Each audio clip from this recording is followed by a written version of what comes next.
Welcome to Bridge the Gap with hosts Lucas McCurdy and Joshua Crisp, a podcast dedicated to informing, educating, and influencing the future of housing and services for seniors.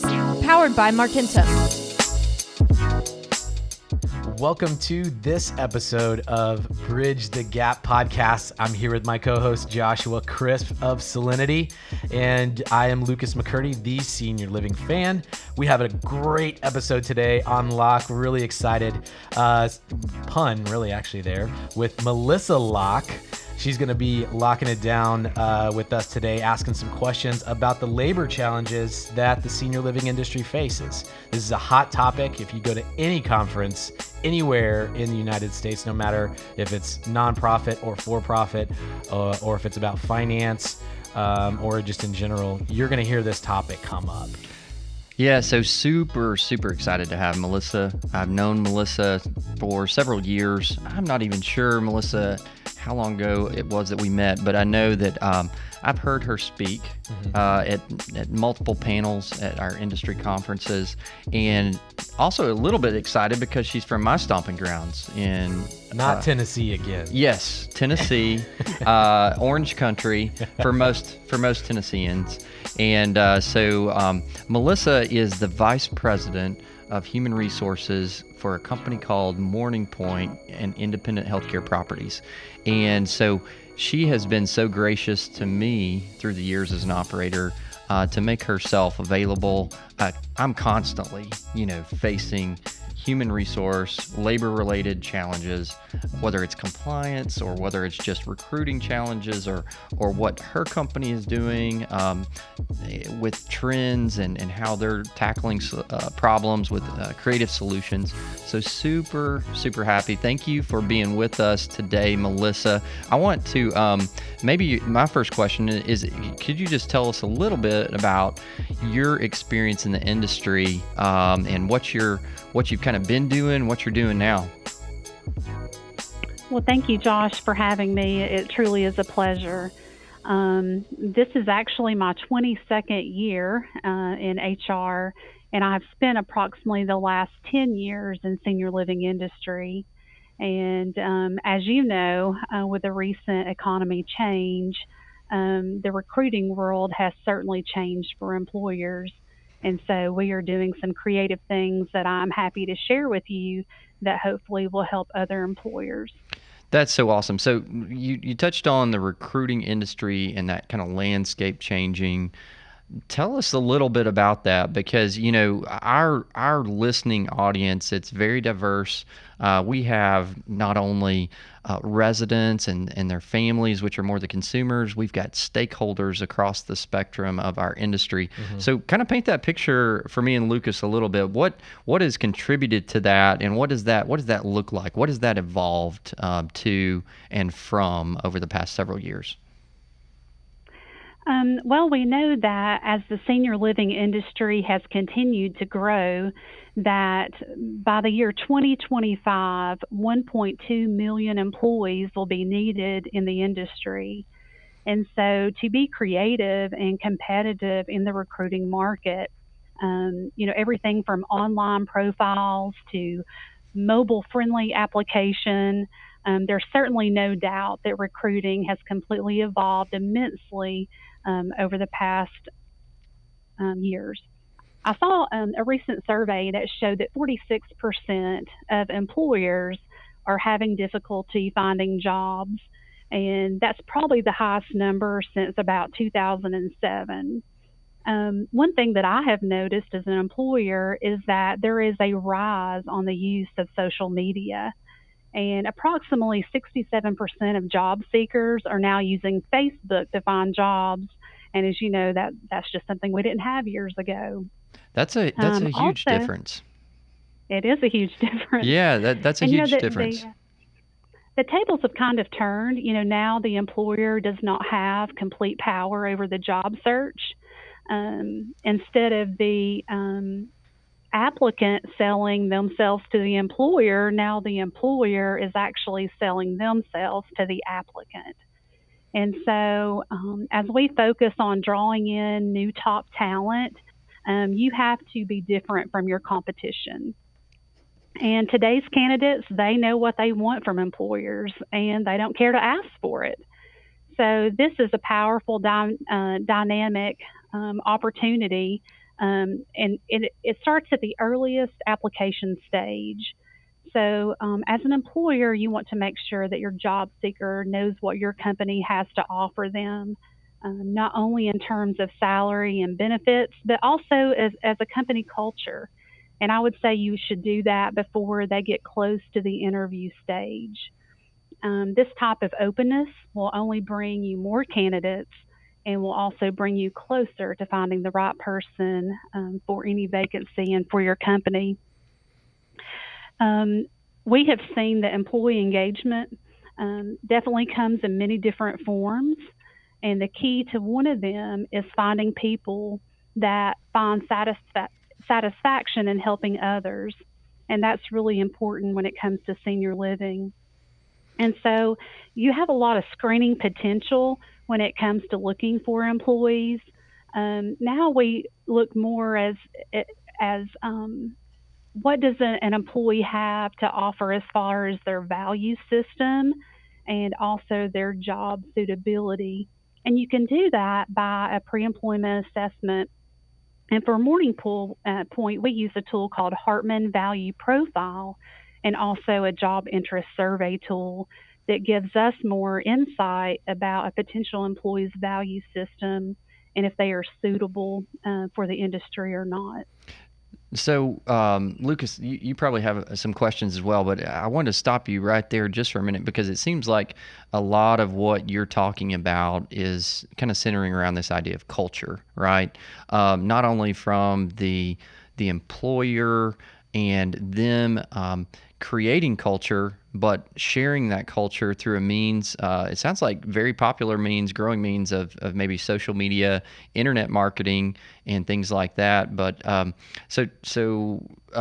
Lucas, what do you think about that? Well, my question, the first thing that bubbles up in my mind, and so I work in a construction company. So Melissa, this resonates with me heavily because we have a unbelievably challenging labor market, and with our construction just going bonkers right now across the United States, if not globally. So I'm taking notes as you're talking because I think a lot of this stuff parlays into a lot of different market sectors, particularly ones that have a challenging way, of recruiting. So, how does a company, a senior living company operator that's trying to recruit, what would be some tangible steps that they would do as they are approaching social media in trying to tell the story of their culture out to potential candidates? I would say that companies have to be more transparent and just honest on what their culture looks like. And so you really have to paint a clear picture, and you can't do that just by social media alone. Sure. Social media may draw your applicant in, but then as an employer, we have to get them into our facilities to demonstrate what our culture looks like and what sets us apart from the competition. That's awesome. So, one thing, I don't want to change the subject too much, but when you were talking about the dynamics and the needs of what the industry will need as far as labor, how do you think the aging population plays into this? Because obviously we've got an aging population, so not only are the needs growing, but our workforce demographic is changing. Would you agree with that? I would agree with that. And, with unemployment rates being at an all time low, for example, in my area, currently unemployment is at 4%. And for nurses, especially, it's 2%. And so that tells me that every nurse that wants to be employed is employed. And we know that seniors are living longer, and their expectations when it comes to technology and resources is definitely changed over time. And so, while it is a challenge to recruit staff in certain markets, I think the real key is to find someone who has a passion when it comes to serving others in the senior population. Interesting. That resonates with both of us on bridging the gap here. I mean, you're kind of speaking about our mission here and developing passion. You talked about a test earlier that I'm not personally familiar with, but is it something similar to like a DISC profile or a Myers-Briggs profile? And is that something that you use to identify candidates that are actually a fit for developing a passion in senior housing? Absolutely. There are a lot of similarities. Typically, I use a DISC profile for higher level positions, especially in management or senior roles. And then the Hartman value profile is very similar to Myers-Briggs. And I typically use an assessment like that for line staff or entry level positions to show how their value system will line up with the value system of the company. Gotcha. Well, so Melissa, it sounds like, more thought and much more research is being done intentionally on the front end of the hiring process. And tell me a little bit, obviously, hiring the right employees is great, but we've got to keep them. It's tough because our industry is known as a very high turnover industry. So how can we, as operators, as employers in the space, how can we do a better job at what I would say hiring for retention? Well, I think it actually starts out, Josh, just with recruitment. And we know that recruitment practices have a very strong influence on controlling turnover. And presenting applicants with a realistic job preview during that recruitment process has a positive effect on retention for new hires. Also, turnover is often higher among new employees. A couple of years ago, we were seeing trends that the largest amount of turnover would occur in the first 90 days of employment, and now that trend is even less.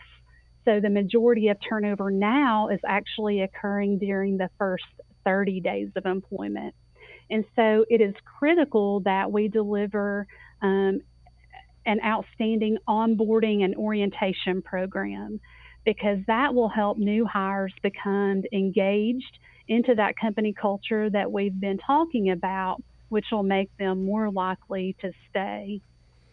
Also, new hires are looking for training and development up front.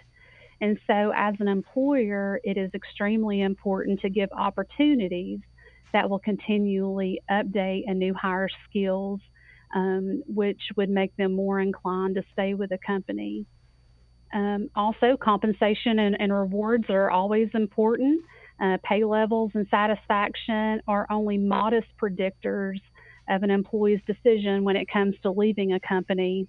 However, there are some possibilities and strategies as an employer that you can take. And I would say the first one is to lead the market with respect to compensation and rewards. And so as an employer, it's really important to do your homework, know what your competition is offering and what your competition is paying so that you can stay competitive. Also, if you can tailor rewards to individual needs when it comes to a base pay structure, that can certainly improve retention. So, one thing that we have done different in the past 2 years is link rewards to retention. And so, for example, you can have vacation hours to seniority, or offer retention bonuses, or link defined benefit plans to years of service, which would make an employee want to stay with your organization longer. And then, as always, supervision is very, very important. We know that employees leave people, not good jobs. And so, fair treatment by supervisors is an important detriment when it comes to retention. So, make sure that supervisors and managers are developed with the tools that they need to be effective communicators and to increase their skill set. And then, as we talked about before, employee engagement, you'll hear me say that so often because engaged employees are satisfied with their jobs. They enjoy their role, their workplace, and the organization. If an employee is engaged, then they feel that their job is important and they take pride in the company and they believe that the employer values their contributions as an employee. So tell me, Melissa, this kind of information, you and I work in areas where we're in some primary markets, some secondary markets, some tertiary markets. So we see the more urban, we see the more rural markets. What are you seeing? Are there differences in these challenges, or when we look at a more urban setting when we're recruiting versus a more rural setting? Well, I feel that shortage of healthcare workers in rural and remote areas remains a growing concern. Urban areas tend to offer a higher salary compared to the rural ones, and that's mainly just because of the cost of living is much higher in cities. And I've taken a couple HR surveys, and I think that the most important thing, whether you are in a rural market or an urban area, that you must stay competitive with wages and benefits to be competitive in both markets. Awesome. So tell me a little bit, what are some of the unique challenges? Because in our industry, from my limited experience, there's a big difference in workforce that we have. Most communities, when we look at your traditional kind of senior living community, you're basically running a restaurant. You have dining services, you have caregivers, you have housekeepers and maintenance and marketing, but you've got a couple of different demographics there. You have the majority of your workforce is on an hourly pay scale, but then you have some very college educated manager level. What are the unique challenges that are between recruitment of those two groups right now that you're seeing? I feel that the most difficult positions to currently fill are going to be that of clinical nature. And so that's going to be your CNAs, your resident assistant caregivers, and nurses. And mainly just because there is more demand than supply. And so, just a few tips to offer would be that I would encourage employers to offer an employee referral program. And so, to do this, what you will do is not only market that program to your staff, but go directly to your top employees and individually ask them to increase their referrals. Ask them for a list of top 5 who have impressed them the most during their career. Also, reach out to customers, anyone that has been a strategic partner or vendor to be a referral source.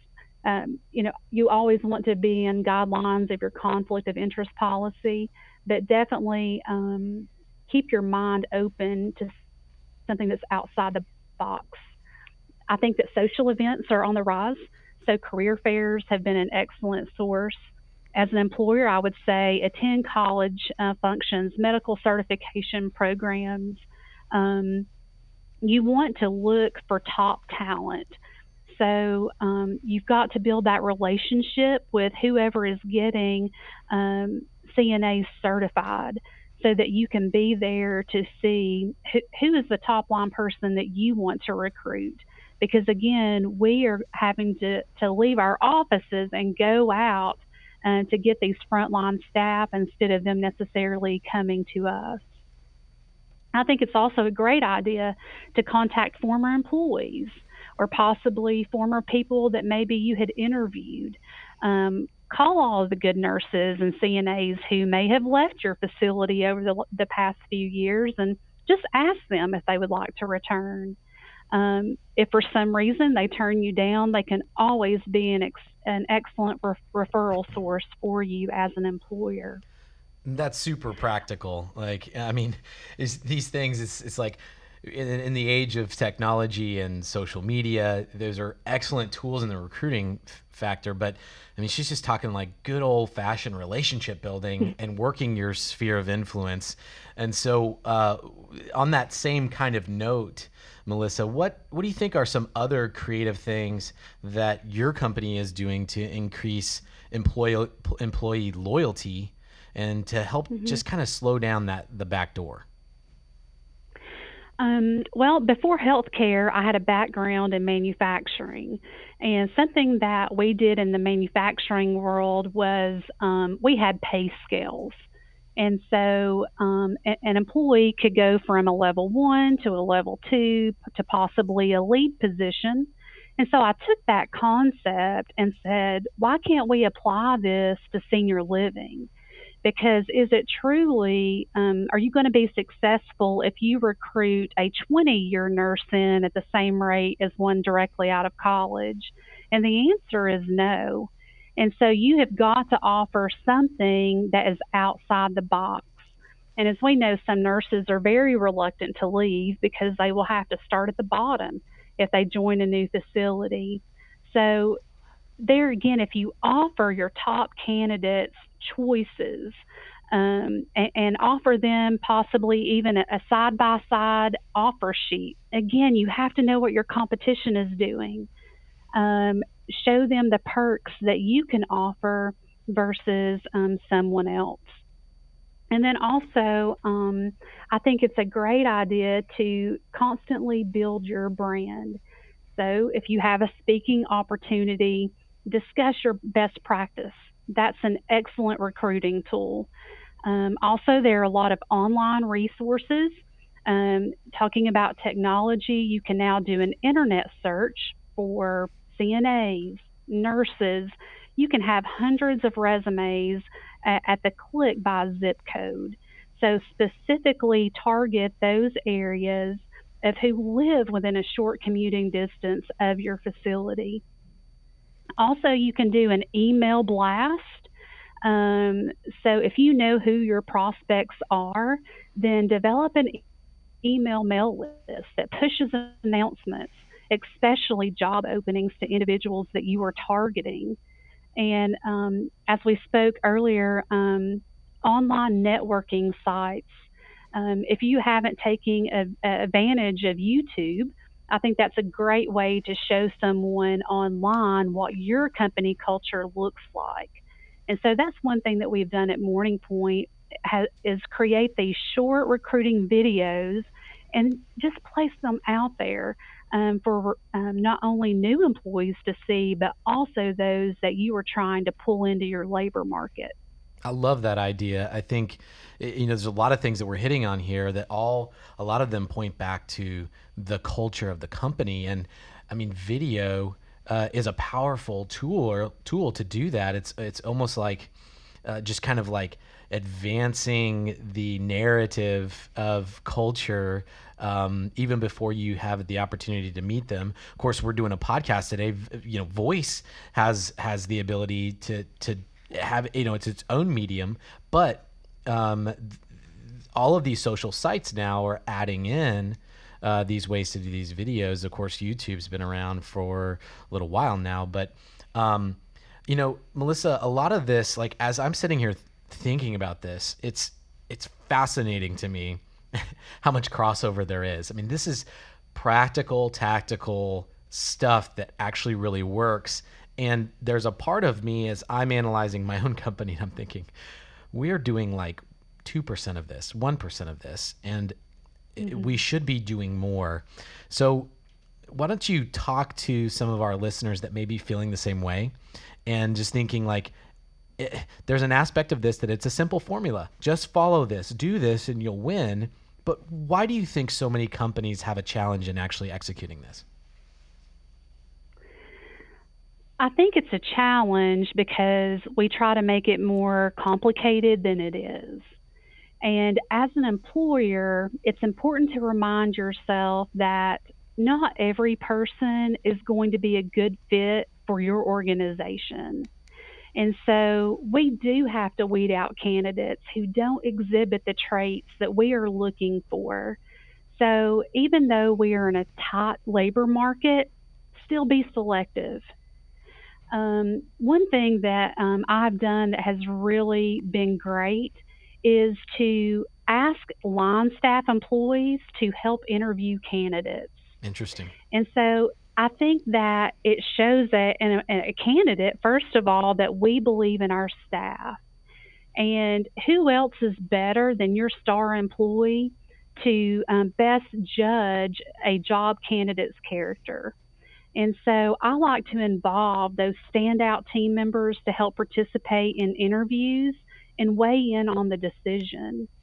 And I think that that also helps that current employee feel like I'm cared about. My opinion matters.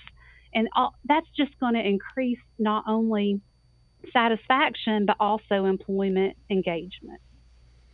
So I love that, Melissa. I love that the part of bringing in the team, so it feels like a team approach. I can also say, when you're talking maybe risk mitigation and so forth, when you have multiple voices asking questions, the compliance hat, I put that on and that kind of scares me to death. So what have you done to kind of prepare those employees? Do you have forms and questionnaires and training for that process for them to make that easy and to kind of keep it on task? From a compliance standpoint, typically what I do is that if you do a team type interview process, then it puts your current employee more at ease. And we typically do have a list of questions that are compliant and legal that we go through. But one of the things that I have found is I love for that current employee to give the potential employee a tour of the facility because they are more apt to ask questions, give feedback with someone who is their peer versus someone that they know is the hiring manager. And so I think that that is a great tool because we know that real feedback is crucial to building a happy work environment. Well, so, I think like a lot of times we get stuck talking about all these challenges that face our industry that we see coming and our shoulders, whether we're working in your position or we're an administrator or we're a company owner, we start to feel our shoulders almost kind of drop a little bit from the weight and the pressure, and we get a little stressed. But I also believe there's so many positive things going on in our industry, and there's with all these challenges, there's some great opportunities. I'm wondering if you're seeing some of those same things, and what would you see that's positive that's going on right now, or a great opportunity that we have to capitalize on? Well, I think the most positive thing is we are in a creative, growing industry. And so, it's a lot easier to talk to an employee about developing a career path than it is to talk to an employee about a layoff because we don't have enough work in our industry. So in senior living, we are blessed not to have that because we are in such a demanding market. So I would say celebrate employee milestones, because as an employer, that will bring you a lot of satisfaction. And also, if you could just change up responsibilities, I think it helps not only with tasks, but helps offer stress relief when we are in a top labor market. Incredible information, Melissa. We are so grateful for you giving us your time today to just add tremendous value back to our audience here on Bridge the Gap podcast. Thank you so much for being here.